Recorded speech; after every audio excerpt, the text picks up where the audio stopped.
Okay, so we reached up to block 3 of NBME 20. So far, it's been a pretty nice ride. We really have seen a couple questions that popped up that were the same topic being asked about in different ways so far. We also got to see how a lot of questions like this one we have in front of us right now, a lot of questions that are really, really big are often questions that were really easy to begin with, but then the length of the question started making it slightly more confusing, right? Because as a test writer, your job is always to make sure you have a sentence in there for the correct answer choice, which in this question is E. Then you need to have sentences in your question that can somehow relate to each one of the other wrong answer choices. And this question is actually very relatable to what we've been doing recently, right? Right now, I'm on the, I did a stream earlier today too, and we just recently finished neurodegenerative disorders. So this is a question on this chapter of neurodegenerative disorders. And, what you want to make sure you do is you're able to correctly cancel out answer choices by realizing that nothing in the question gives away the main defining factors, of these answer choices that are either right or wrong. It doesn't matter which one you really do first. Either is fine. Just make sure you do them, I guess. Everyone does like 18 and onward, so 18, 19, 20, 21, 22, and 23. You can pick any of these and just do them. What I've been noticing in my time revising these last few NBMEs, 20 and onward, is that a lot of questions tend to pop up over and over in the various NBMEs. Like the same question is going to be in multiple NBMEs, and it might just be the different answer or a different presentation of the same topic. So by doing so, you do definitely prepare yourself for an NBME if your school requires it. That's definitely something. But other than that, you get to learn. You get to learn how different topics can present and how you could change a question stem up to make the answer not be E anymore, but maybe be B or A, something like that. So let's take a look at this now. We can get started. Number 1, so block 3. A 50-year-old man is brought to the physician by his wife because of personality changes for 2 years and cognitive decline for 3 months. His wife says he used to be such a kind and shy man, but now he screams at strangers for no apparent reason. The other day, he yelled at a woman at a convenience store for not ordering extra cheese in her sandwich. He said she needed the extra calcium. She adds, this has been going on for a while, but last month he almost invested all of our savings in a startup company that was going to produce different kinds of hats strictly for dogs. He was never like this before. He was a respected accountant. I stopped him, thank goodness, and it turned out to be a scam anyway. She adds, I'm worried about his physical safety too because I've had to search for him 5 times within the past couple of months after he got lost wandering around our neighborhood. We have lived there for 20 years, so there's really no reason he shouldn't have known his neighborhood well. Neurologic exam shows a palmomental reflex, and hyperreflexia throughout the upper and lower extremities. His mood appears normal, except for occasional inappropriate cursing at the physician.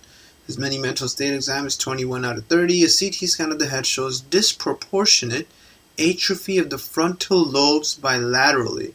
Which of the following is the most likely diagnosis?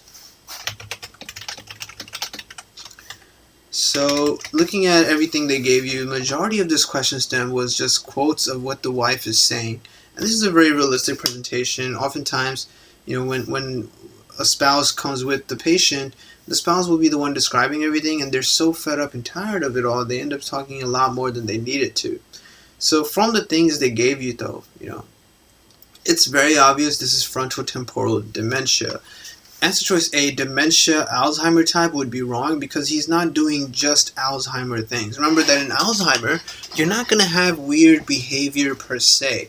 Alzheimer is strictly just loss of memory. That's all that's going to happen. Majority of the question is going to be about memory, and the patient would tend to be a little older than this, maybe in their 60s. Huntington disease was not relevant at all in this question, right? There's no Huntington or Parkinson related stuff happening in these questions for the most part. Vascular dementia is usually due to multiple infarcts that can be due to like various traumas that a patient might have gone through.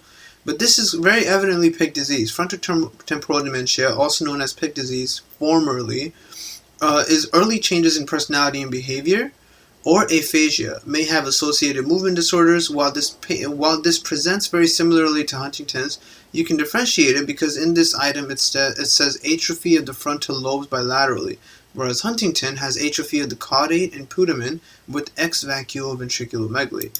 And you should really be able to differentiate between all these neurodegenerative disorders very well. We've been doing this in the more recent videos for a while now.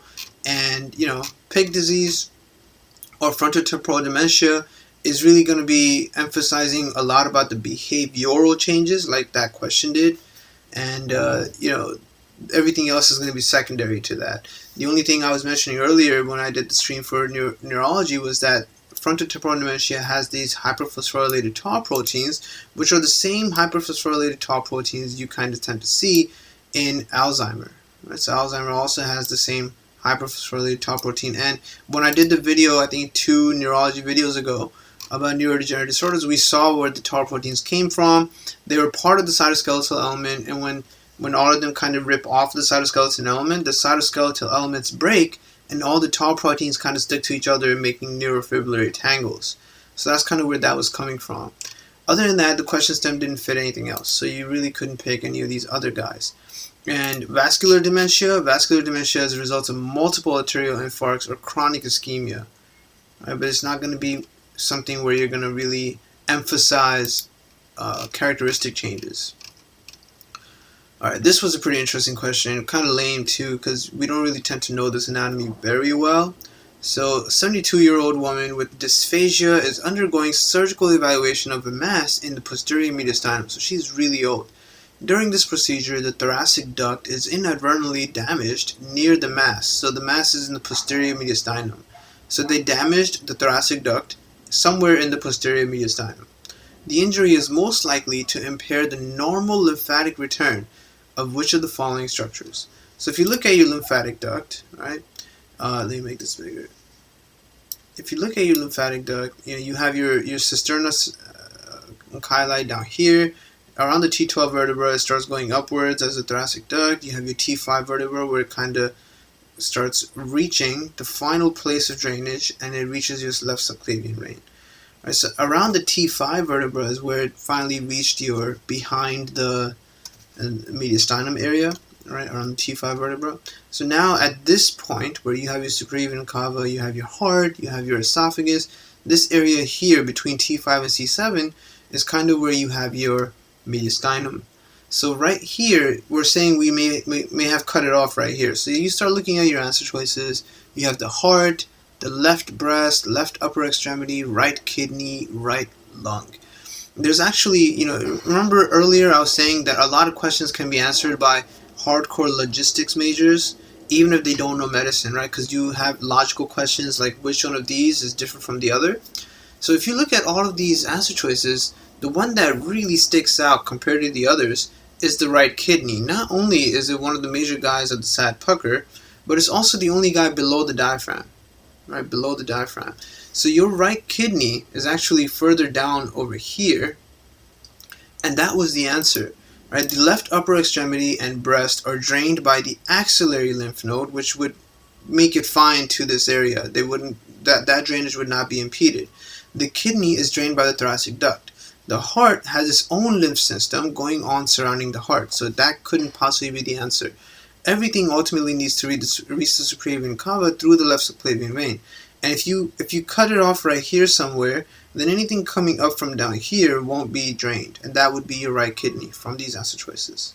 Okay, so definitely a question that could, be wrong. Someone can get it wrong. It's definitely a question a lot of people can mess up, but you really need to know the anatomy of your thoracic duct very well, because lymphatics is a pretty big question.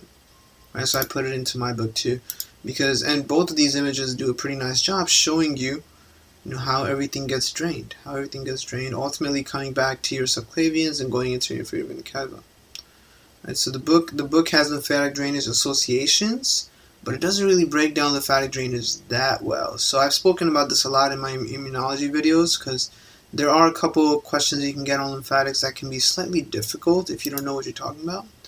And this was an example of one of those things. So this is a very nice image to really understand how number 2 works. Number 3, a 26-year-old man undergoes an abdominal exploratory operation after sustaining a stab wound in the left upper quadrant. He is found to have laceration of the fundus of the stomach. During mobilization and repair of the stomach, he develops heavy bleeding due to damage to one of the short gastric arteries. The short gastric arteries branch from which of the following arteries? Now, you really need to know the anatomy. Oh, you need to know everything. But the anatomy of the stomach, remember I was saying, I think in block 1, that I feel like GIT is definitely one of the easiest organ systems of step 1. You just need to know your things pretty well, but other than that, nothing is very complicated or confusing. Here the answer is E. It's part of the splenic artery. Remember that the splenic artery goes behind the stomach, supplies the spleen, and then it has a short gastric artery that goes to the fundus. Right? Branches of the celiac trunk are the left gastric, common hepatic, and splenic. The splenic gives the short gastric up for the fundus, and the left gastroepiploic for the left greater curvature of the stomach. And if we go back and take a look at that, if you've revisited this like maybe 3-4 times, you will master this really quickly. The rest of the arterial supply for the supramesenteric and inferior mesenteric is actually very straightforward and easy. There's nothing confusing there. Here, it's just a little extra information, but you have to break it down like this, and you have to study it, and you really have to make sure you have this image drilled into your mind, because in GIT, you can get questions regarding ulcers, you can get questions regarding perforations, and any of those things can actually injure these arterial supplies, causing hemorrhage. Right? And this kind of hemorrhage in here is often really not something you can stop, so the person will bleed out to death, and that will be really, really unfortunate. You also get questions about pancreatitis that can also injure any of these blood vessels, and that's also another reason it's significant. So you want to make sure you know the branches just the way they are listed right here. Okay, so you can see your short gastric, your left gastroepiploic, all coming off your splenic artery. Right, this one right here, the left gastric, literally just gives you your esophageal branches and the shorter curvature. Right, so the artery for the shorter curvature, and that's it. And then the right gastric has right here the other half, the shorter curvature. Everything else mainly comes off of the common hepatic, which has things for the hepatic, the pancreatic duodenal, and the greater or the right side parts of the stomach, and that's it. The color coding here is pretty good too, so that also helps. 2019 did a good job. Number 4, this question was a little confusing for some people. So really dry.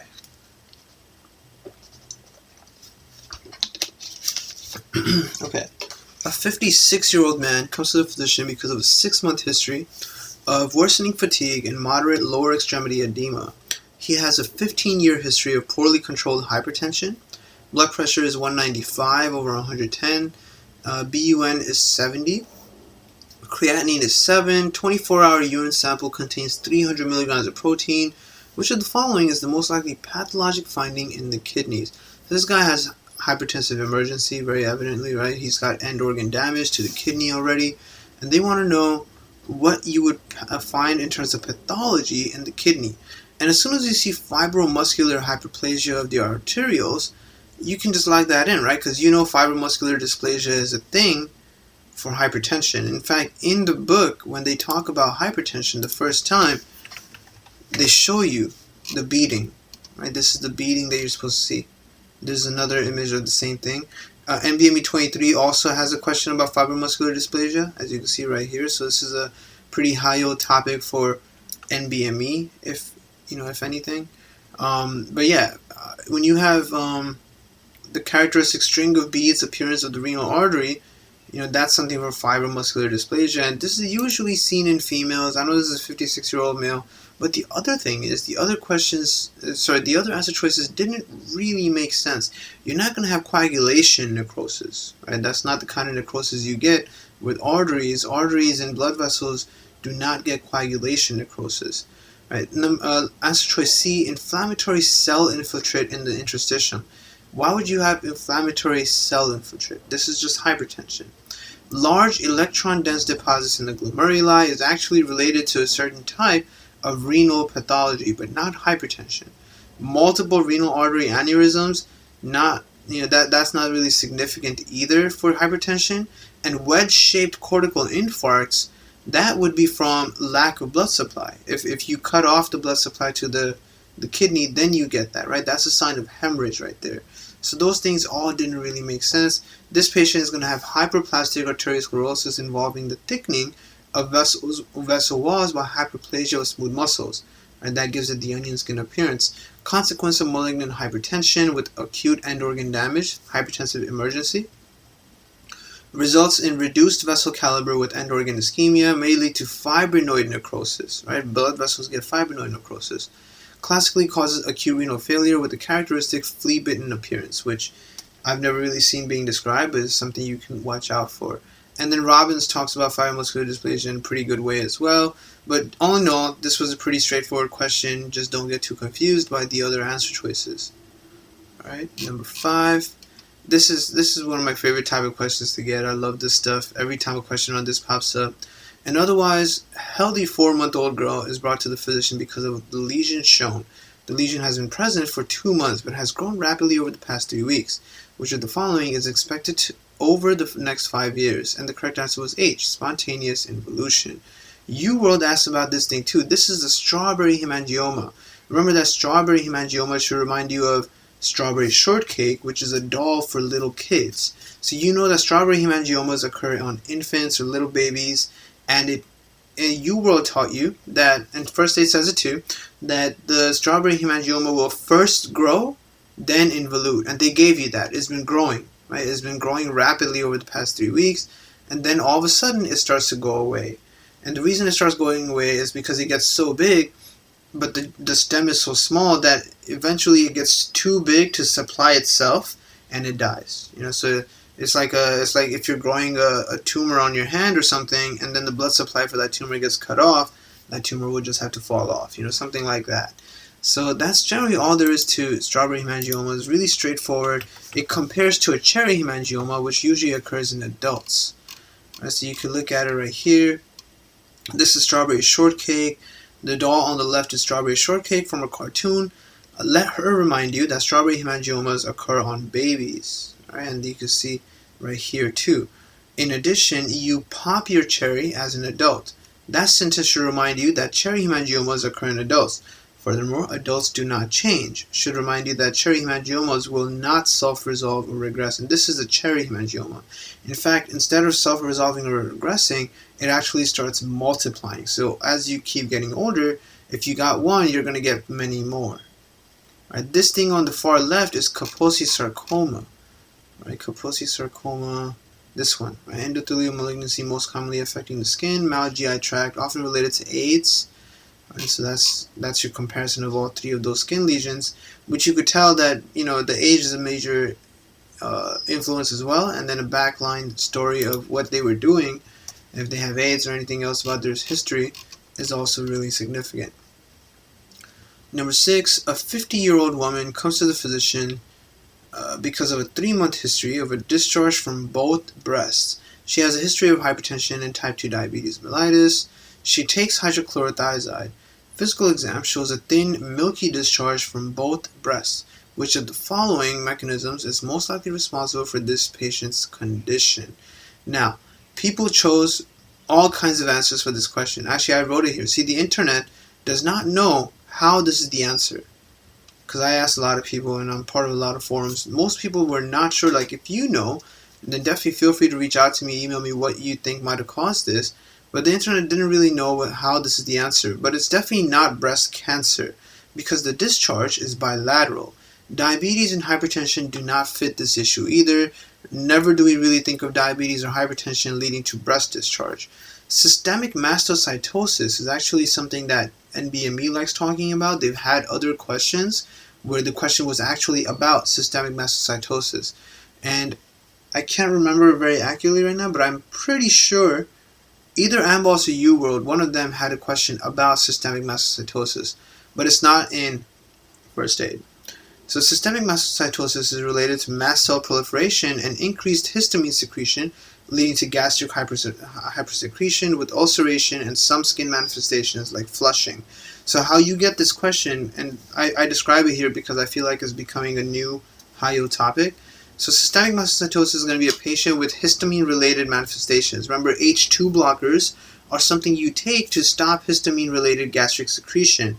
So people with excess histamine will have gastric hypersecretion as well as skin manifestations of flushing because of the same histamine. And this patient will have excessive amounts of both things, and then you're going to have answer choices that look like gastric adenocarcinoma, Zollinger-Ellison syndrome, blah, blah, blah. But it's really just going to be systemic mastocytosis. And somewhere along this question stem, they might even mention like taking skin biopsies or something like that. Right? So it's just excessive mast cell proliferation and mast cells releasing excess histamine. This patient, whatever's happening to her was related to a drug effect. Right? Maybe something related to prolactin, dopamine, etc. But they really didn't give you anything in this question. And it definitely had nothing to do with hydrochlorothiazide. It definitely had nothing to do with hydrochlorothiazide. If you look at hydrochlorothiazide, and I haven't looked at it actually, so let me see. It could be. But as far as I remember, hydrochlorothiazide doesn't do anything like that. Yeah, see, hydrochlorothiazide doesn't have anything to do with causing any kind of breast discharge, you know.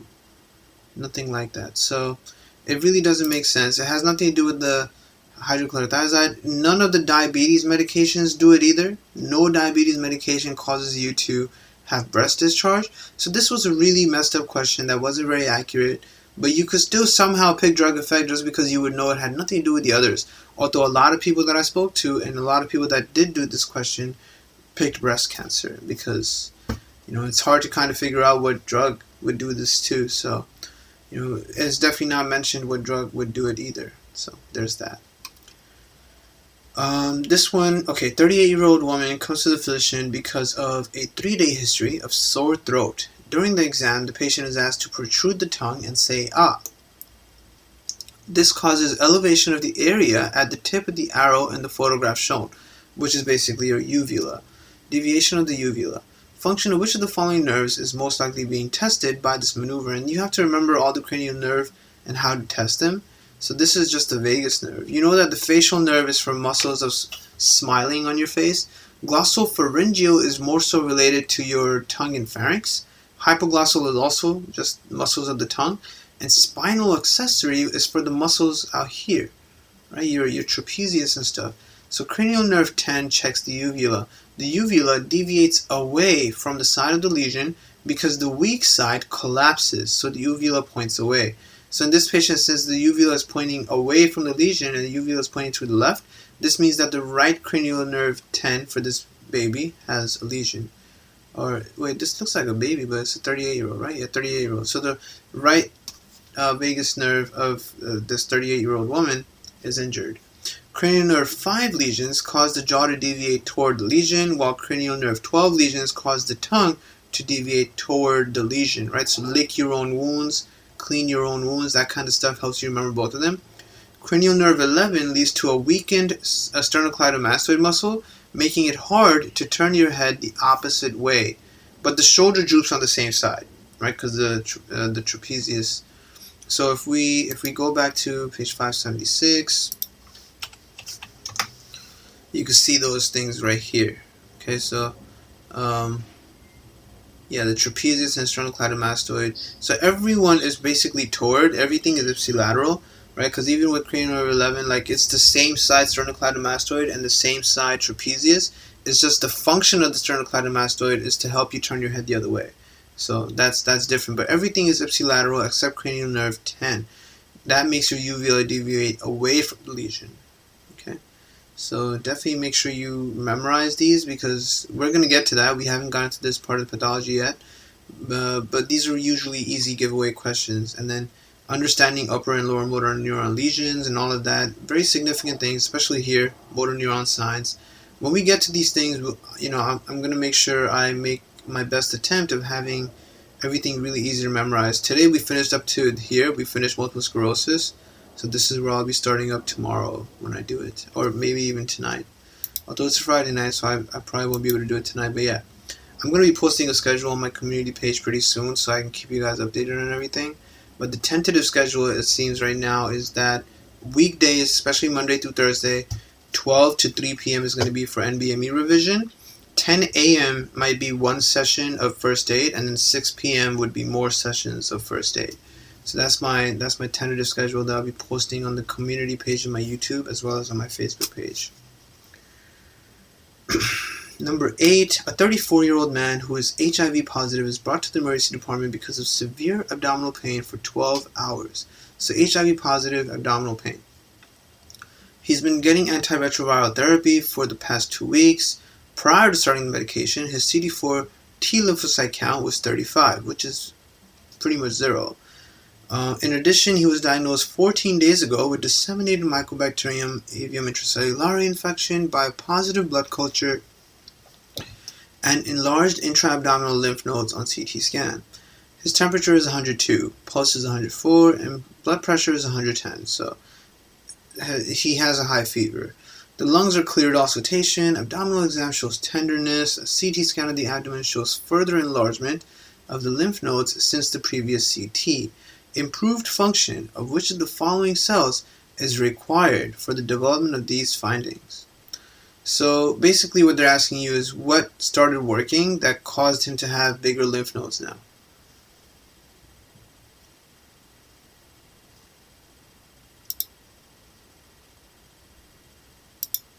The community page, when you go to the YouTube channel itself, you can see there's a couple tabs there. So some of the tabs are like home, videos, playlists, and then there's a tab that says community. That's the community page. So that's usually where I keep everyone updated on YouTube. So sometimes if you sign on to YouTube, you might on your homepage at youtube.com, you might see a post from me or anyone else who you're following if they post on the community page. And then I also have my Facebook page where I do post if anything significant needs to be said. So that's that. So in this patient has a bacterial infection. So it was already a giveaway that for bacterial infections, it must be CD4 lymphocytes. CD8 lymphocytes are usually more so for T cells. For viral infections. On top of that, they're saying the lymph node got enlarged, right? So if the lymph node got enlarged, that means that you have more lymphocytes. And more lymphocytes, you could pick between B, CD4, or CD8. You can already cancel out asteroids D and E. Natural killer cells and monocytes do not really have anything to do with making lymph node bigger.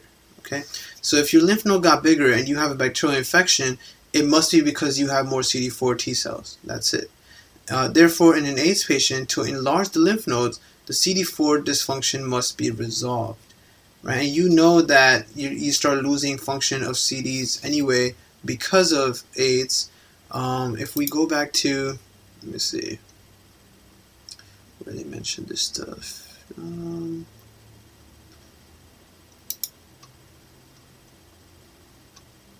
Yeah. So you know that AIDS, virus binds to CD4, right? You lose HIV. HIV makes you lose CD4 activity because of the receptor. Which one is this? These guys, the CCR5 and the CXCR4. And you know that people who have mutations in their CCR5 are pretty much ending up being more immune, right? And I've always wondered, like, if someone's trying to figure out a way to make this happen by forcing people so that everyone can be immune to HIV. But it's hard to induce mutations in specific areas. Either way, for this question, they're talking about CD4, they're talking about HIV, and they're talking about a bacterial infection. Had this same question presented in a different manner, and the patient had a viral infection and their lymphocytes got bigger, then this question would not really be the same anymore, but you wouldn't be able to pick between answer choices here. Because if he had a viral infection, then he would be increasing CD8 lymphocytes. But if you're helping him with antiretroviral therapy, he's also going to be increasing CD4 lymphocytes. So that's why they didn't give the patient a viral infection. The patient had to have a bacterial infection, so it would make sense for you to pick CD4, and because it's HIV, which normally lowers the amount of CD4 you have. Alright, so CD8 was not relevant here. B lymphocytes was not relevant here either. Okay, so the most relevant thing for improved function was for CD4, because his B lymphocytes should be functioning fine to begin with. HIV doesn't necessarily do much to B lymphocytes. It's improved function of CD4 lymphocytes that is now causing him to have enlarged lymph nodes, and the lymph nodes are enlarging because he's fighting the bacterial infection. Number 9, a 6-week-old girl is brought to the physician by her mother because of a 6-day history of vomiting a small amount of milk 2 to 3 times daily. She appears well. She's at the 50th percentile for length and weight. Physical exam shows non-abnormalities. What is the most likely cause of this patient's findings. And then this is the third question with these answer choices and the same NBME. We've already seen two questions, one where the answer was pyloric stenosis and another where the answer was mecul diverticulum, I believe. Now we're looking at this one. So you need to be able to cancel out answer choices based off of the information provided, right? First thing you look at is age. So it's still a really, really young infant, 6 weeks old, so a month and a half, right? So it's pretty much possible for it to be almost any of these. But then one really important sentence here was that the fact that she appears well. She appears well. If you have a tracheoesophageal fistula, you're going to be not appearing well because you're kind of choking, right? Because esophagus is sending food into the trachea, so you're going to be choking, and you're going to have some hypoxia, some cyanosis, stuff like that. So you can cancel out F. A pyloric stenosis is a very easy question because, mainly this is going to be something related to food, and the vomit is not going to be bilious because it didn't even go past the stomach. And remember, bile is added at the second part of the duodenum. So if the food isn't even going past the stomach, you're usually going to have an add-up of food that comes back with a lot of force, right? Vomiting with a lot of force. But this patient is vomiting liquid stuff, which should be able to go through the pyloric stenosis pretty well. Vomiting small amounts of milk. So then you start looking at other answer choices. An esophageal spasm. First of all, although possible, esophageal spasms are really rare in this age. On top of that, they didn't give you anything for you to really pick a spasm in the esophagus. Right? They didn't give you any kind of test they did of the esophagus. They didn't give you a manometry exam thing. Let me show you what I'm talking about. So right here when we talk about achalasia and everything, right, this thing, they didn't give you one of these. You have to do a manometry finding. You have to do a manometry finding to really be able to diagnose how the peristaltic waves in your esophagus are working. Right? And the diffuse esophageal spasm would look like this, but they didn't give you that. So you can't really pick that. Immature lower esophageal sphincter is something plausible, especially because of the word immature. She's 6 weeks old, so it's making some sense. Neuromuscular abnormality of the esophagus is also plausible, and that's it. So you're really just down between C and D. Now if you look at this video I found, let me show it to you guys. I'll put it here too.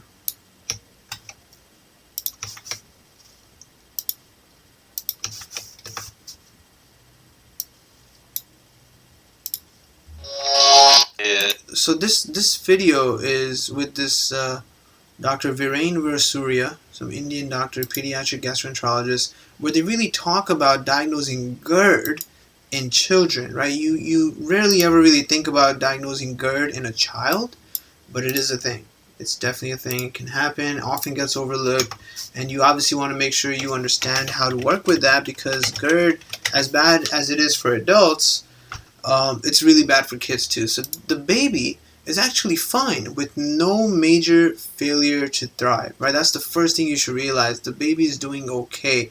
Being at the 50th percentile for length and weight is not really that bad. I know that because they put that sentence there, it can make you think that the baby's not thriving, but it's just a measurement. It's a measurement of length and weight, and maybe the baby is not going to be that heavy, maybe the baby's not going to be that big yet, but growth occurs in weird ways, and the baby might suddenly, in like another month, be at the correct percentile.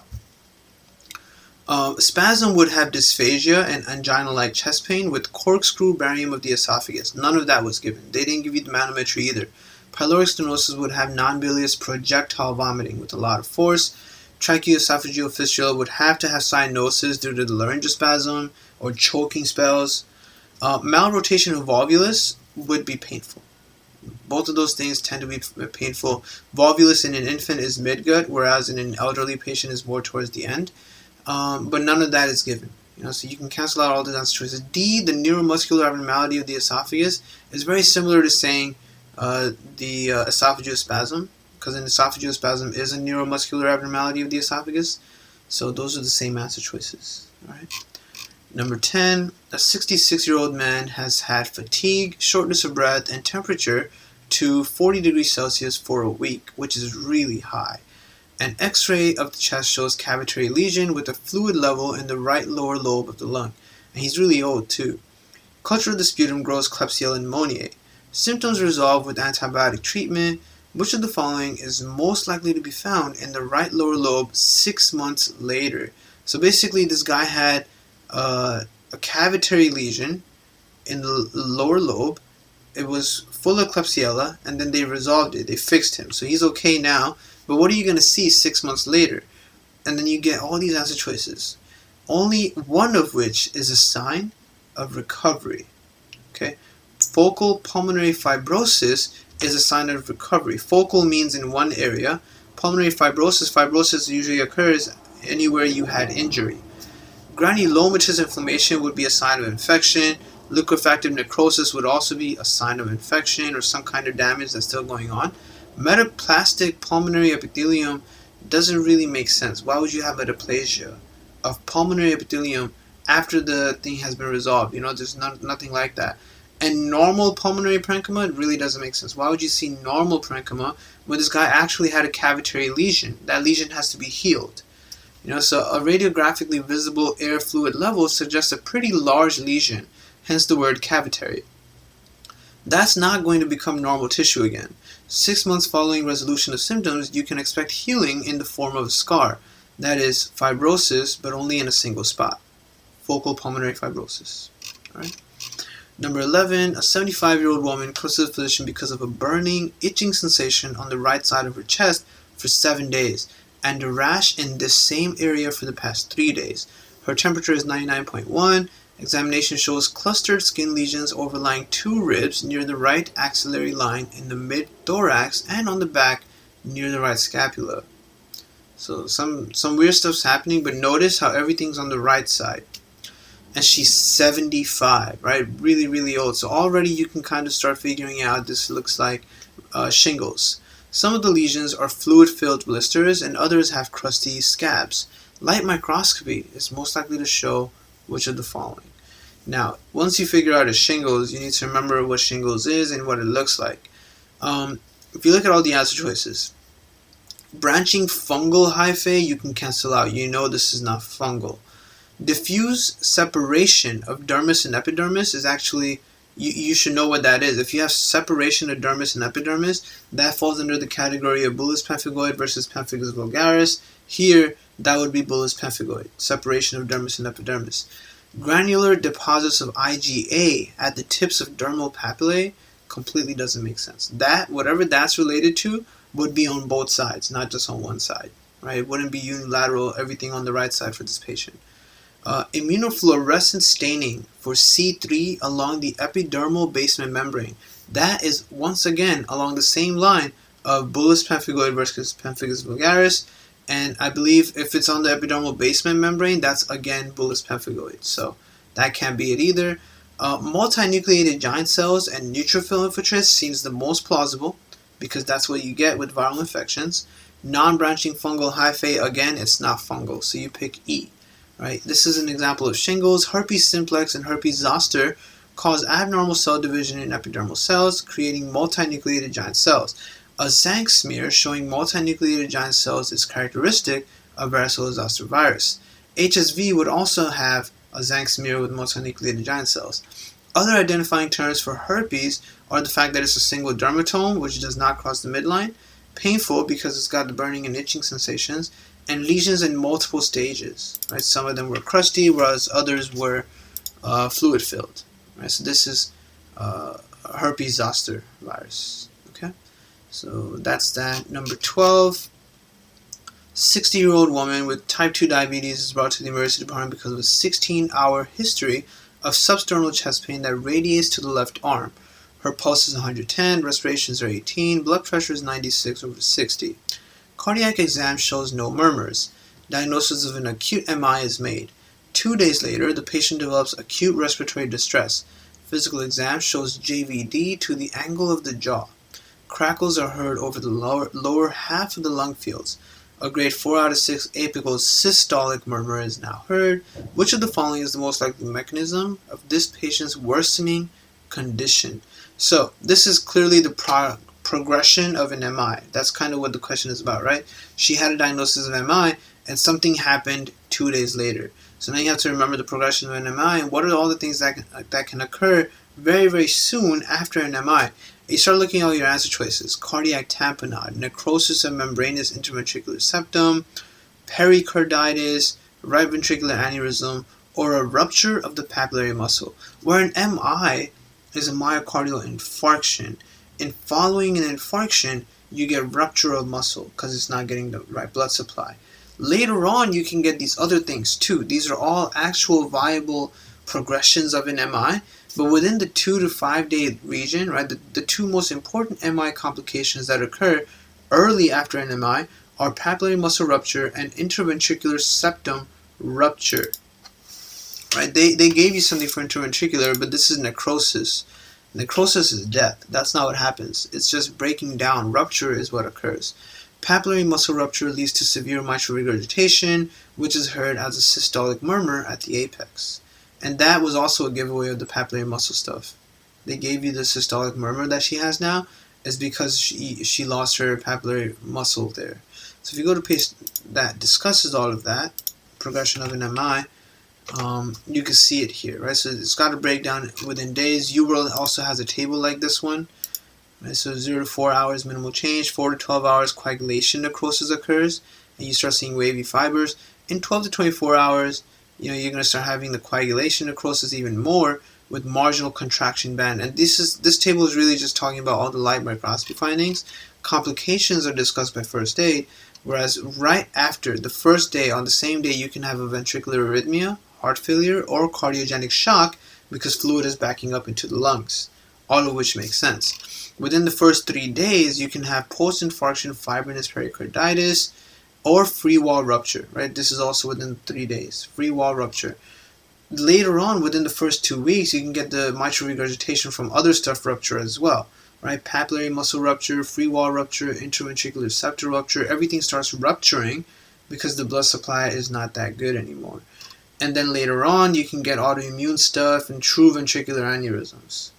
So for this question, none of these other things really fit the the scenario that the patient is presenting with, except E, right? Because they gave you the systolic murmur. 13, 28-year-old man who is a migrant worker comes to the clinic because of fatigue and back pain for 6 weeks. So he's really young though. He has had a 13-pound weight loss during this period. His temperature is 100.9 F. When placed in the supine position, the patient holds his right lower extremity in rigid extension. A PPD shows 16 millimeters of induration. X-rays of the chest and spine confirm tuberculosis of the lumbar vertebra. Spread of this infection from the lumbar vertebra is most likely causing this patient to guard which of the following muscles while he is in the supine position. So anytime you get a question like this, 28-year-old, a young person with some kind of infection, usually tuberculosis, and they're doing this weird guarding behavior with lower back pain, it's always psoas major. Right? UWorld also has a question where they discuss this. This is called a psoas major abscess. And let me show you what they're actually talking about. So if you come here, this is the UWorld question. Right? So 26-year-old man comes to the emergency department with fever, right flank pain, difficulty walking for the past 3 days. 1 week ago, he was treated with cephalexin for furunculosis. He was diagnosed with type 1 diabetes 10 years ago and takes insulin. So that's not even relevant. You can cancel that out because he's diagnosed with something, but he's treating it.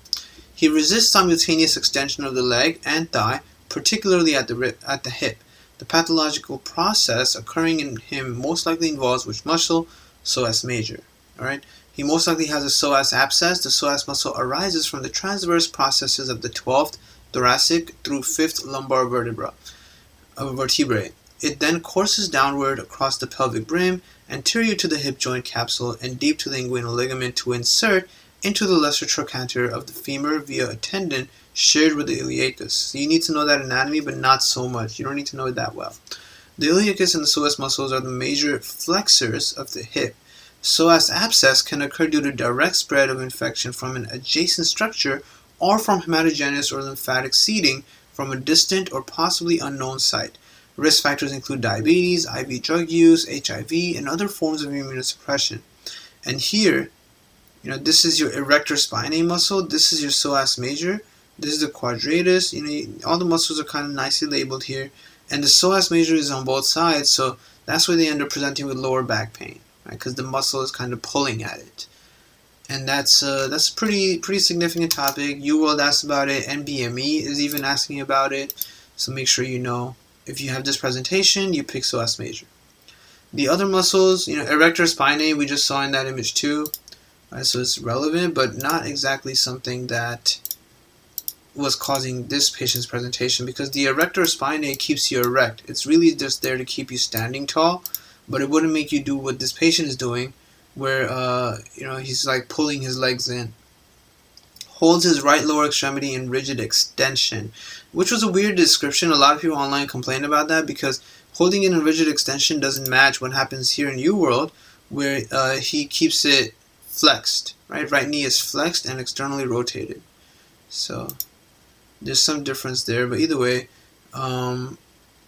this weird stuff that this guy is doing would not be related to the erector spinae. Right, the iliacus and psoas major are in the same area, so they put everything there. But you always have to remember psoas major abscess is what's happening when you get a question like this. Okay, number 14. So, 60-year-old man comes to the physician because of a 6-week history of cough productive of blood to his sputum. He also has had a 3-kilogram weight gain during the past 8 weeks. He has smoked 1 pack of cigarettes daily for 30 years. Blood pressure is 165 over 101. Lungs are clear to auscultation. CT scan of the chest shows a pulmonary lesion. Lab studies show a serum sodium concentration of 122. Physician suspects that this lab abnormality is related to pulmonary lesion. Which of the following additional sets of lab findings is most likely in this patient? So they gave away what's happening to this patient by mentioning the pulmonary lesion part, and the fact that you're talking about serum osmolality here. So this patient has small cell carcinoma. This type of cancer is associated with paraneoplastic syndrome such as Cushing syndrome, SIADH, or Lambert-Eaton. Amplification of the MYC oncogene is also common. And how do you talk about SIADH? Well, ADH is antidiuretic hormone. You stop peeing. So if you stop peeing, you retain a lot of water. And SIADH is antidiuretic hormone. It's supposed to help you stop peeing. And in this disease you have too much ADH. You have too much ADH, so you stop peeing water. That's the main thing here, right? So you end up having excessive free water retention. You're going to have something they call euvolemic hyponatremia with continued urinary sodium excretion, because aldosterone starts doing its thing too. The body responds to water retention with aldosterone and ANP and BNP. That is what causes the increased urinary sodium secretion, which leads to normalization of the extracellular fluid volume and the euvolemic hyponatremia. You want to make sure you understand that, especially because UWorld also talks to you about the euvolemic hyponatremia aspect. So now if you look at all the things here, only one answer choice obviously fits what's happening, and it's going to be B. The urine sodium is going to be increased, right? That's why his serum sodium is low. He's going to be peeing out a lot of salt, and the serum osmolality is going to be decreased. Right? Serum osmolality, the serum sodium concentration, right? Remember, osmolality is pretty much synonymous to sodium concentration, and his serum sodium concentration is going to be low because he has a lot of fluid in his body, and because he lost his sodium. So 2 reasons, right? And because of 2 different reasons for his serum osmolality to be low, the serum osmolality is usually very, very low in SIADH. So this was a really easy question. You just have to make sure you understood what SIADH is. And if you don't remember how ADH works or what SIADH does, and the fact that aldosterone and ANP and BNP would also play a role, then you get a little confused. Keep in mind also that these patients will not necessarily have edema, because the aldosterone escape mechanism kind of works here too, thanks to ANP and BNP. So that's another thing that you want to keep in mind. Number 15, a 9-year-old girl is brought to the physician because of poor growth during the past year. She is below the 3rd percentile for height and at the 10th percentile for weight. Physical exam shows no other abnormalities. Visual field testing shows bitemporal hemianopia. Lab studies show growth hormone deficiency. An MRI of the brain shows a calcified cystic mass in the suprasellar region. So you have to remember what's there, right? We did neuroanatomy very recently, You need to remember what's in the supracellular region. This tumor is most likely derived from which of the following. And then you look at all your answer choices, and you remember the cella turcica is kind of where your pituitary is sort of sitting there. So it must be something related to the pituitary. And you look at all the answer choices, and A is really the only one. Diverticulum of the root of the embryonic oral cavity. What a weird way to talk about oral ectoderm, right? They're talking about the Rathke pouch. So this patient has a craniopharyngioma, most common childhood supratentorial tumor, derived from remnants of the Rathke pouch. Calcification is very common, and you often see cholesterol crystals found in motor oil-like fluid within the tumor. A cystic supracellular mass with calcifications and enhancement of the wall or solid portions in a child is almost always a craniopharyngioma. You could confuse this with the pituitary adenoma, but you have to really see what the question is giving you, one or the other. They're usually in the same area and often have a very similar presentation.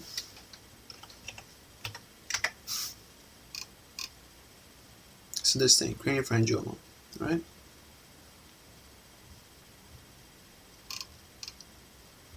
Images G and H, right there.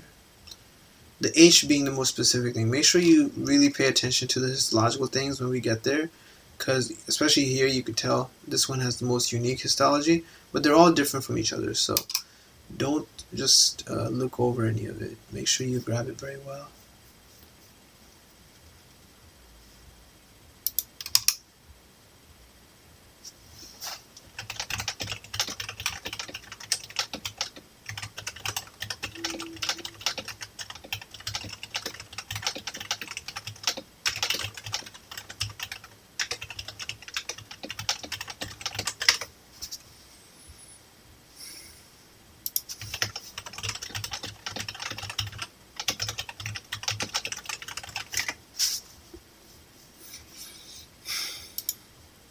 Okay, so that was it for that. Alright, this one was pretty cool. So this one, they give you this entire big ass sequence. They've labeled it so you can find out where in the sequence they're trying to get you to point at. The sequence surrounding the first 2 exons of the human beta globin gene is shown with the exons given in bold capital letters. The translation start codon is underlined, and that's right there. Okay, ATG.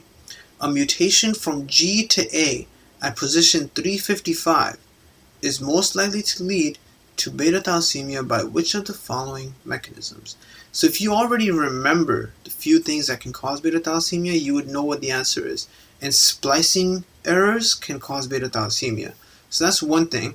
But let's say you forgot, then if you look at what they're talking about, so they say position 355, right? So that's right here.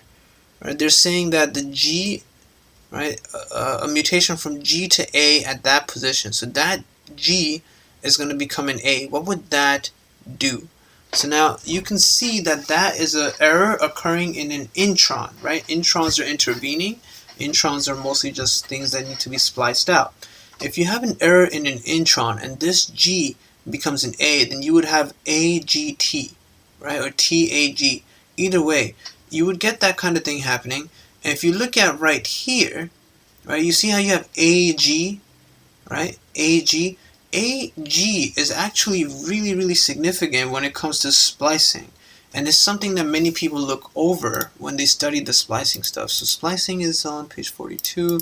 And they do show it to you, but obviously first they don't really talk about it per se, but it's shown to you. You can see the AG right there. Right? In fact, splicing keeps occurring at places that end in GU and AG, just like that. Right? There's a branching point. The branching point is also usually an A. Right? So if you're changing an A, or if you're making something into a brand new AG, then the AG is now going to be a new place for you to cut things.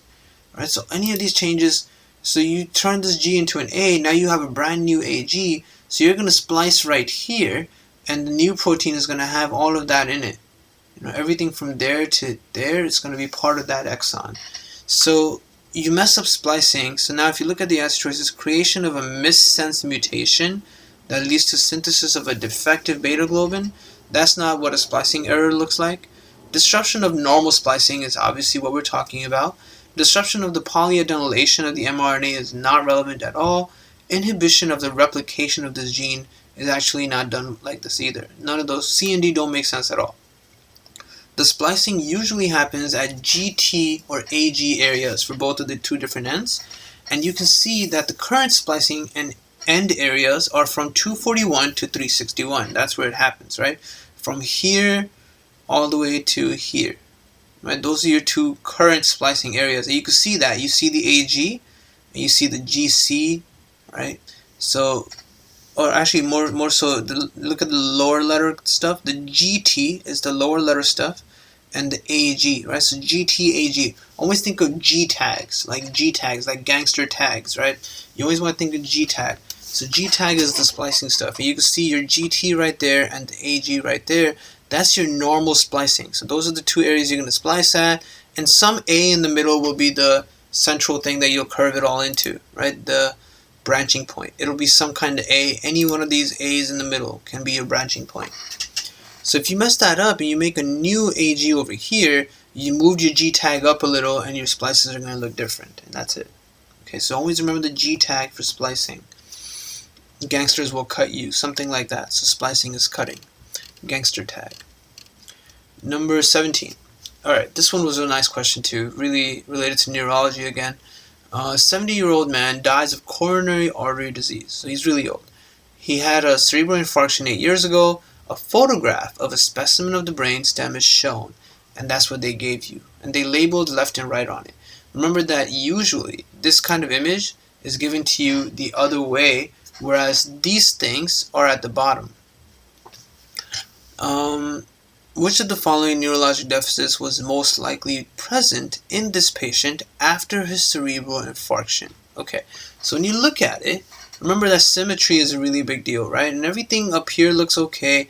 The most notable thing is that this is dark and this is not. So something went away from here, right? He lost it. So if you look at all the different answer choices, dysmetria, loss of joint position sense, and spastic hemiparesis. Each one of those three things is related to a completely different tract. Dysmetria is one thing, loss of position and sense, right? That's another tract. And then spastic hemiparesis, that's your corticospinal tract. When you look at the image, then I put this normal image here. This one is the one with everything correct and it's labeled. So you can see what they're talking about. You lost this stuff, right, in this patient. You lost this stuff right here. And when you get that kind of infarct, you want to make sure, when I talked about the tracts in my neurology videos, it's really, really on point. I actually had to record it 3 times to get the tracts correct. Your dorsal column is the one for vibration and proprioception. And loss of joint position sense, right, answer choices C and D are related to your dorsal column. This is not about the dorsal column at all. This is not your dorsal column, so you cancel those answer choices out. Spinal thalamic tract is for pain and temperature, and your corticospinal tract is the only descending one you really need to know about, which is for actual voluntary motion. And this guy, they tell you that this infarct, well, they don't tell you, but they show you, this infarct is kind of in the same area of where you would have your crus cerebri, right? You can see your substantia nigra is being pointed out. And if you look at the tracts here, right, let's look at which one is, this is ventral spinal thalamic, yeah, corticospinal tract. So you can see this is the brain level stuff we're looking at, right? This is the brain level that we're looking at. What is this? This is your dorsal column, corticospinal tract, here we go. So this stuff, let me show you on the same page so we can really kind of compare what we're talking about. So if we look at our corticospinal tract and the stuff they gave you in this question, this layer that they gave you is this one here. Okay, you see your the pyramidal stuff, right? Those are your pyramids back there. All right, so if you lose this area in the front, right, that's going to mess up this entire area that we need. We need this entire area for your corticospinal tract to work correctly. You have your pyramidal decussation, then it goes to your arm and goes to your leg, and that's it. And that's all different stuff. We're using different nuclei that you need to look up. If you haven't watched the neurology video for this, you really need to spend some good time with it. It was perfect the way I described everything. So here, if any of that is messed up, that's all a sign of injury to motion, right? So this patient is going to have spastic paresis, And then they ask you on what side. Well, that's just a trick question. If the injury is in the brain and things decussate, then obviously it's going to be on the other side. So F, spastic hemiparesis on the right. Okay. 18, a 33-year-old woman comes to the emergency department 1 hour after she slipped on an icy sidewalk and fell onto her outstretched right hand. Physical exam shows swelling and tenderness to palpation centrally. One second, I'm getting a phone call from my mom.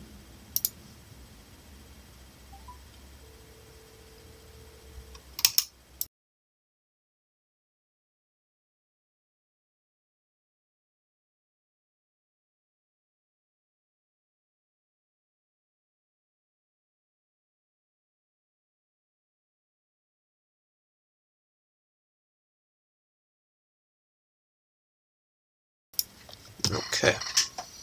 Always gotta take those phone calls from mom. Can't ignore that. Where was I? Okay. Physical exam shows swelling and tenderness to palpation centrally of the palmar side of the right wrist. Palpation of the right anatomical snuff box and the remaining portion of the wrist elicits no pain. The most likely cause of the findings in this patient is a dislocation of which of the following bones. So you really only need to know a couple of these bones, and you should be able to identify them on an x-ray very well, because the capitate is a really big guy. So let's actually go take a look at that. So if we go to page 481. So when you look at this, right, the capitate is the big guy in the middle, and he's sitting on top of the lunate. Right, so cap on top of luna. And then from there, the rest of them you should kind of be able to play out. You know your scaphoid, you know the T and the P right there. The sentence, so long to pinky, here comes the thumb, is also a great way to work with it.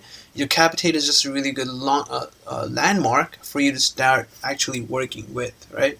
Now, they described a couple things for this patient. They tell you that slipping and falling on the outstretched right hand isn't exactly pathognomonic for one thing. We wish it was, but it's really not. It could be either one or two different bones. But the rest of the stuff, physical exam, that's what really helps. They tell you that the palmar side, right, physical exam shows swelling and tenderness to the palmar side of the right wrist. Palpation of the right anatomical snuff box does not elicit pain. So it's not the snuff box stuff, it's the other guy. And when you come here, you know, there's only so many bones that you have to worry about. Scaphoid and lunate are discussed right here. They tell you that the scaphoid is palpable in the anatomical snuff box, and you would have pain because scaphoid is the most commonly fractured carpal bone, typically falling onto an outstretched hand, like our patient did. And then dislocation of the lunate can cause acute carpal tunnel syndrome, right? And neither of those were the actual issue for this patient. Right, this patient, well, not the scaphoid one, but the B, lunate, right? B was the one for this patient, lunate. Because if you look at anything else, she doesn't have the biking injury, right? The other one is the biking injury. So let's take a look.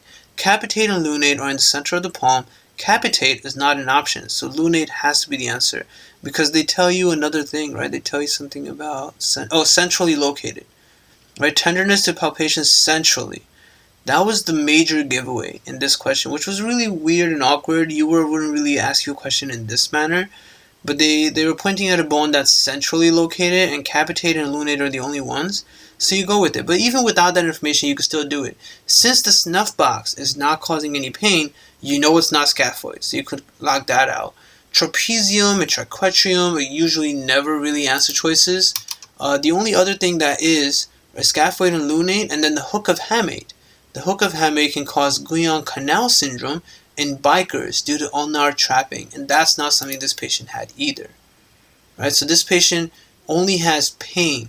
There's no denervation. There's no denervation, because if there's denervation, the muscle will atrophy, and based off of which side you're either thinner would be under the thumb, and hypothenor, any one of those things, if they disappear, that's a sign of denervation, at which point you pick, you know, either lunate or scaphoid, or the snuff box is mentioned, or your hook of hamate for the ulnar nerve stuff. None of that happened, so you could safely pick lunate. It is in the middle. Capitate sits on top of lunate, and you're done. You know, so it's a slightly difficult question for those who forgot this anatomy, but you definitely want to make sure you keep revisiting it, because it's really not something you want to forget. It's usually a pretty easy question, as long as you have good memory of what's actually happening in that question. Number 19, a 36-year-old man comes to the physician because he has not urinated for the past 24 hours. He has a 3-day history of decreased urine output. He has had intermittent renal calculi during the past 5 years. His temperature is 98.4 F, pulse is 112, blood pressure is 150 over 96, physical exam shows no other abnormalities, and serum studies are given. So in the serum studies, most notably, you're kind of seeing the potassium 5.9, and then the creatinine being 5. So those two things are really significant. Ultrasonography of the abdomen shows bilateral hydronephrosis. Bilateral nephrostomy tubes are placed. Which of the following best predicts the most likely changes in urine output and urine potassium excretion that will occur during the next 24 hours? Well, if you're putting nephrostomy tubes, right? If you're putting nephrostomy tubes, you're obviously going to increase urine output. So automatically, we're down to D, E, and F. You're going to increase urine output. That's the reason you're putting nephrostomy tubes in there. And if you're going to increase urine output, now the question is, what's going to happen to urine potassium? The tubes are catheters put in for urine to flow into a bag. So urine output is going to increase. The patient is also hyperkalemic. Aldosterone responds to hyperkalemia by increasing potassium excretion. Hyperkalemia will stimulate aldosterone secretion even if renin is suppressed due to his hypertension.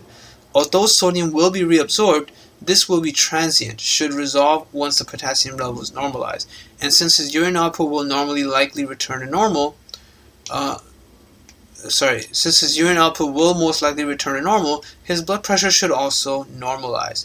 Post-obstructive diuresis is a polyuric state in which copious amounts of salt and water are eliminated after the relief of the urinary tract obstruction.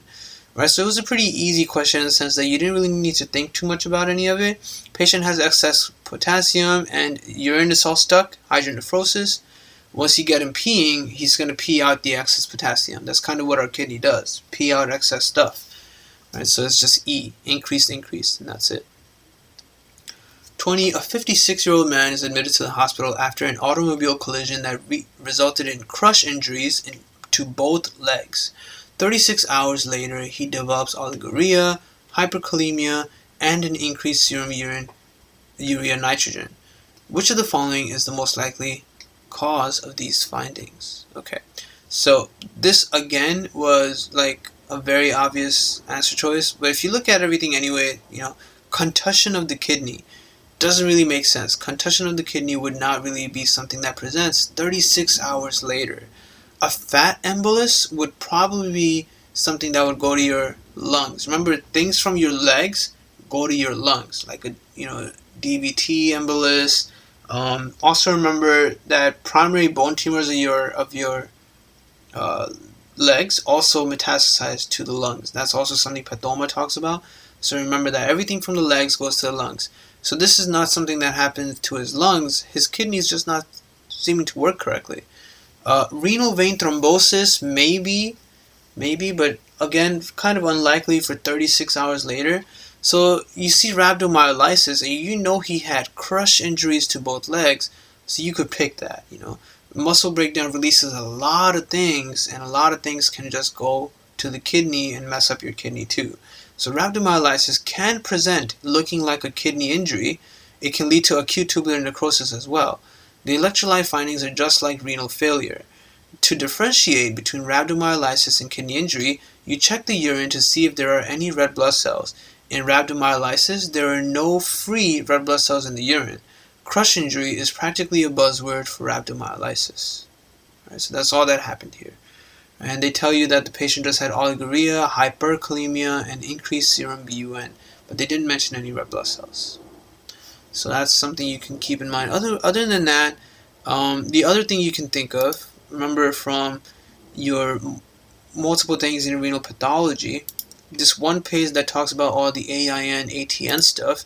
ATN was related to hospitalized patients, right? And this was a scenario where you have an oliguric phase. And our patient is having oliguria. So this patient's presentation looks just like acute tubular necrosis, right? Everything is fitting the scenario of acute tubular necrosis. If they put that as an answer choice here, you would be very much inclined to pick acute tubular necrosis But you wouldn't, because acute tubular necrosis is not going to be as a result of, per se, the rhabdomyolysis. Acute tubular necrosis is resulting from one of these two things: injury resulting from toxic substances, crush injury. This is actually the one we have for our question. But they wouldn't put both things as answer choices. But this is what we have right now: myoglobinuria. And any of these nephrotoxic and ischemic things can lead to acute tubular necrosis. So I guess in a sense you could say that our question is about acute tubular necrosis.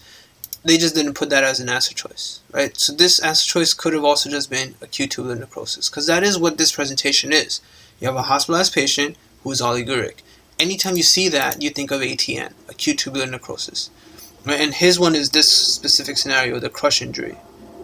Right? I didn't even think of that when I was explaining this. So now that becomes even more clear. Okay, so that's a pretty nice question. A lot of people got it wrong. Many people wanted to pick fat emboli. A couple of people picked renal vein thrombosis because of all the renal difficulties this patient is having. But renal vein thrombosis does not make you oliguric. So that's one thing. Contusion of the kidney is also a thing that a lot of people wanted to pick. They thought that maybe because of the accident the kidney got injured. But if it did get injured, a lot of things, renal vein thrombosis, contusion of the kidney, stuff like this, would cause you to sort of have blood in the urine, and they don't give you any of that. Alright, so that's generally it there. 21, a 37-year-old nurse is accidentally stuck with a needle used to obtain blood from a patient who is HIV positive. Because of the severity of the exposure, she receives 3 antiretroviral agents. 4 weeks later, she develops anemia and neutropenia. Which of the following best describes the mechanism of action of these antiretroviral agents that is most likely responsible for the anemia and neutropenia? So you look at your answer choices: inhibits reverse transcriptase, inhibits viral integrase, inhibits viral protease, prevents binding to CD4, and prevents release of virus from infected cell. You can cancel out E immediately, actually, right? Because preventing release of virus from infected cells is actually a medication you use for the flu. Right? So influenza stuff, actually, not the flu. You use it for influenza, and it's not really, that's not what our case scenario is here. Now, majority of the medications are actually ones that stop reverse transcriptase. Integrase and protease inhibitors are different medications that have their own set of side effects that you really need to make sure you spend some time and memorize and think about it all the time. NRTIs are actually guys that stop reverse transcriptase. So in a sense, they stop transcription, and when you stop transcription, it's kind of like taking a medication for cancer. You end up having bone marrow suppression, right? This can be reversed with GCSF and erythropoietin and stuff like that, but they haven't gotten to that point with that patient. Specific side effects you want to remember is zidovudine causes anemia, and didanosine causes pancreatitis. Those two are very specific. And abacavir is one that you can't give to HLA-B 5701 patients because they would have hypersensitivity. Silly questions you can get on those things are very possible. And NRTIs, there's only 3 of them, and these guys cause rash and hepatotoxicity. So that didn't happen to our patient. Protease inhibitors also have issues, but these guys are more systemic issues because it's a protease. Remember that a protease's job is to break down proteins you don't need anymore. It's not going to inhibit transcription or translation. So if you break down proteins you don't need anymore, or you break down the wrong proteins, or you don't break down proteins even though you should have, those things usually cause metabolic side effects, right? So you see the hyperglycemia, nausea, diarrhea, Cushing, stuff like that. Integrase inhibitors, they don't really do anything. No major side effect. An elevation in CK, that's not that big of a deal. Infivitide and Mevaroc, again, not much to talk about in terms of side effects. So just based off of knowing the fact that NRTIs usually cause the most side effects, you could have just picked A, right? Because B and C don't really cause major side effects, and neither does D. None of these guys usually cause major side effects. The protease we just talked about, those guys cause metabolic side effects. This patient doesn't have a metabolic side effect, she has a hematologic side effect. And anemia and neutropenia are signs of not being able to do cell division. So you must be inhibiting transcriptase. And that's generally how you want to work with these kinds of questions, especially if the question isn't asking you about a very specific medication, but just the general class of medications. Number 22, a 1-month-old male newborn is brought to the emergency department by his mother because of a 5-day history of vomiting after feedings. This is the fourth question about something like this: infantile GIT embryology.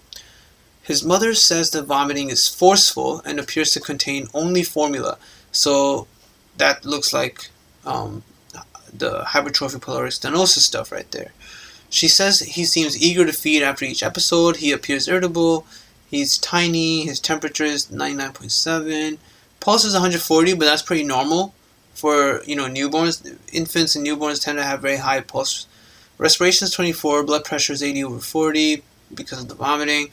Physical exam shows decreased skin turgor. Which of the following sets of serum is most likely? So you just want to remember this from vomiting stuff.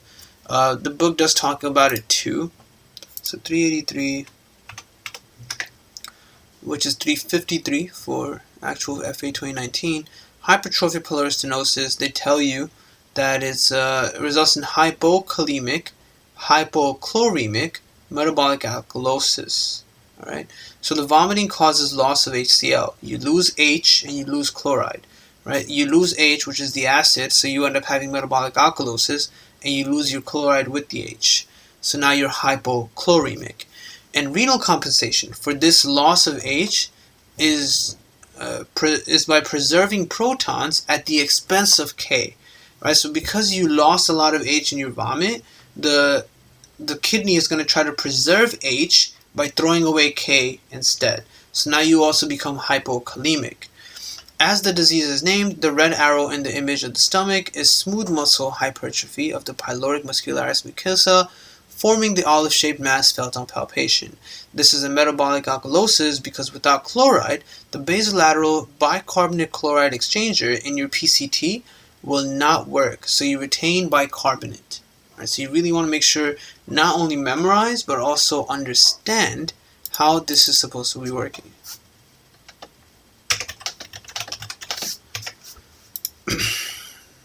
And that's basically what you're going to be looking for as your answer choices. And the good thing here was they told you the normals. Alright, so you're looking for hypochloremic, so all of the ones that have 90. Then you're looking for hypokalemic, you lost potassium also, so all of the ones that are less than 4, 3.2, 3.5, 3.2. Alright, so you're down to A and, well, just A actually now. Right, because once you do the hypokalemic, hypochloremic stuff, it's just A. And then you want to make sure everything else falls into place, right? So bicarb should be high because it's metabolic alkalosis, and it is high, 37. You're done. That's it.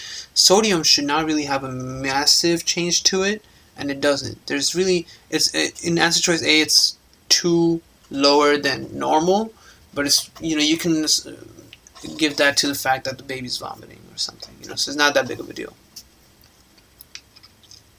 23. 2-year-old boy is brought to the physician because of increased thirst, urinary frequency, and failure to thrive.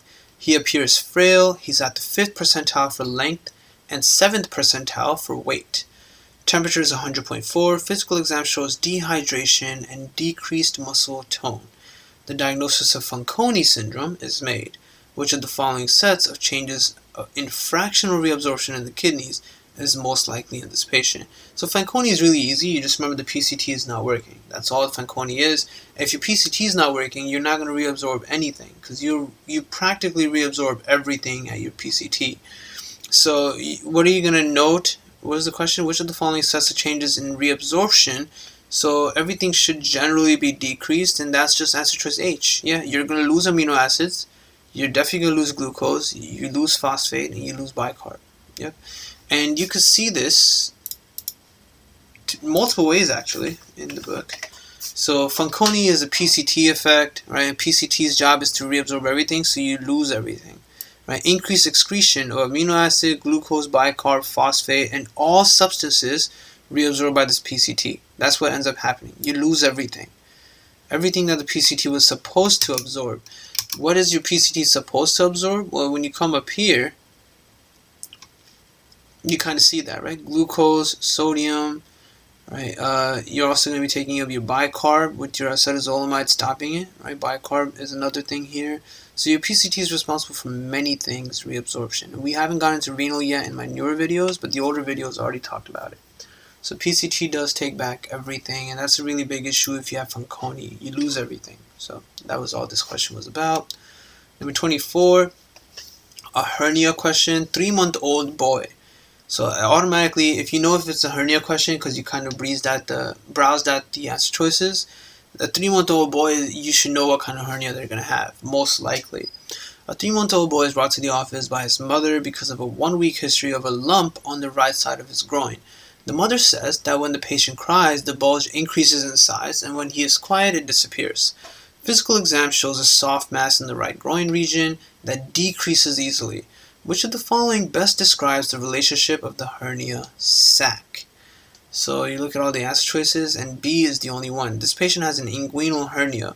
Inguinal hernias are usually reducible. Femoral hernias happen to females, and those are not reducible.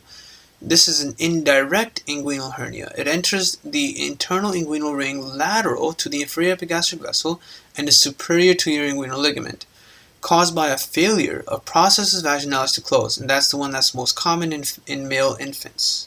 Right? So lateral to the inferior epigastric artery and superior to the inguinal ligament. That part you already know. Both direct and indirect are kind of superior to the inguinal ligament. Femoral is inferior to the inguinal ligament. And if we go to page 401, we can take a quick look at that too. So diaphragmatic hernia is a whole different thing, and we had questions on diaphragmatic hernia as well in the same NBME. I think in one of yesterday's videos. The indirect, this is exactly what the kid is presenting with. This is how he looks. And when this kid is going to cry, this is going to get bigger. And when he's resting, it'll get smaller, stuff like that. Right? Maybe noticed in infants or discovered in childhood, much more common in males. An indirect inguinal hernia follows the path of the descent of the testes. Goes through the internal inguinal ring, external inguinal ring, and into the scrotum. Enters internal inguinal ring lateral to the inferior epigastric vessels, and is because the processus vaginalis did not close. So you can get a hydrocele. And if you look at that, that's basically like this, right? Indirect. Indirect goes into here. Direct is just a bulge like that, right? Inferior epigastric artery is right there. This is medial to it. So really important to make sure you know indirect inguinal hernia all the way in here. Right, everything. This is your intestines coming down in here, and every time he does some Valsalva type stuff, it's going to get bigger. Last one, 25, and then I don't know if I'll be able to keep going right now, but I might have to go pick up my mom. So either way, next time I come back live, I'll continue doing this and finish up block 3. Number 25, a 25-year-old primigravid woman at 42 weeks gestation is admitted to the hospital for failure to begin spontaneous labor. She has no history of major medical illness. Pregnancy has been uncomplicated. Her vital signs are within normal limits. Physical exam shows a uterus consistent with a 42-week gestation. IV infusion with oxytocin is initiated. Activation of which of the following signaling pathways most likely mediates the therapeutic effect of this drug for this patient? Alright, so remembering the signaling pathways takes time. The more times you revisit it, the better you'll get at it, but you also want to maybe have like sticky notes around you or something, or take a picture of it on your phone and look at it. It takes time, but you know what they gave her. So oxytocin is GQ related, and it uses IP3 and PIP2 lipids and increases intracellular calcium. It promotes uterine contraction and assists in milk letdown. First aid never discusses oxytocin in depth in one location, but it is discussed throughout the book. Alright, so this patient was given oxytocin, and that is going to be with D, phosphoninositide hydrolysis, which is a really fucked up way to put that answer choice there. But if you come to page 358 here, so signaling pathways, there's a lot you need to make sure you understand so that you can memorize them correctly. You got to know like little facts about all these things, and then it kind of, the more you know, the more networks you can create. So oxytocin is an IP3 thing. Right here, right? It's one of the GO tags. The only releasing hormone here are GnRH and TRH. TRH can upregulate prolactin release, so associate that with oxytocin, which is also here. But prolactin uses the non-receptor tyrosine kinase. So here, all the releasing hormones are in their own place, but here you have a couple weird guys. The IP3 one is a little weird because they're not all similar looking. But you have to remember it. IP3 is pretty much everything no one else wanted. So GnRH, TRH, your ADH and histamine, which already get discussed, but this is the V1 and H1 receptors.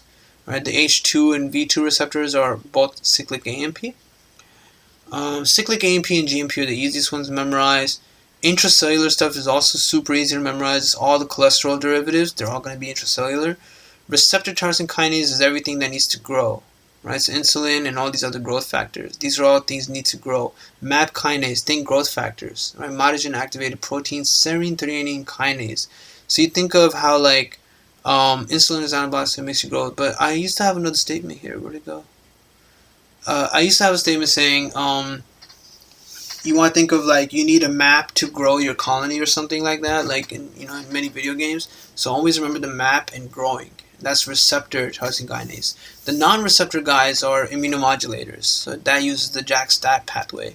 And UWorld has images like this talking about different pathways. You want to make sure you don't really need to know them in depth, but understand what the main concept is that you can get questioned on. That's really all that's happening with these images. So I've talked about them already when we did endocrine. It was the last thing in endocrine before starting endocrine path. Last thing in endocrine physio. So this stuff takes a little time. You could print this page out for yourself and really spend time reading it. But you want to make sure each day that you memorize one of them perfectly. And then keep going on like that. Alright? So that's it for this. And the next time I come back live, I won't be live right now. So I'll probably continue either later tonight or tomorrow morning. Tomorrow morning at like 10. But either way, I don't know when I'll be live again because Friday and weekends are a little weird for me. But next time I am live, I will continue on from here. And the one that's definitely for sure is Monday at noon. I'll continue doing more NBME. So thanks a lot for joining. Keep studying hard, and I'll see you guys again later on.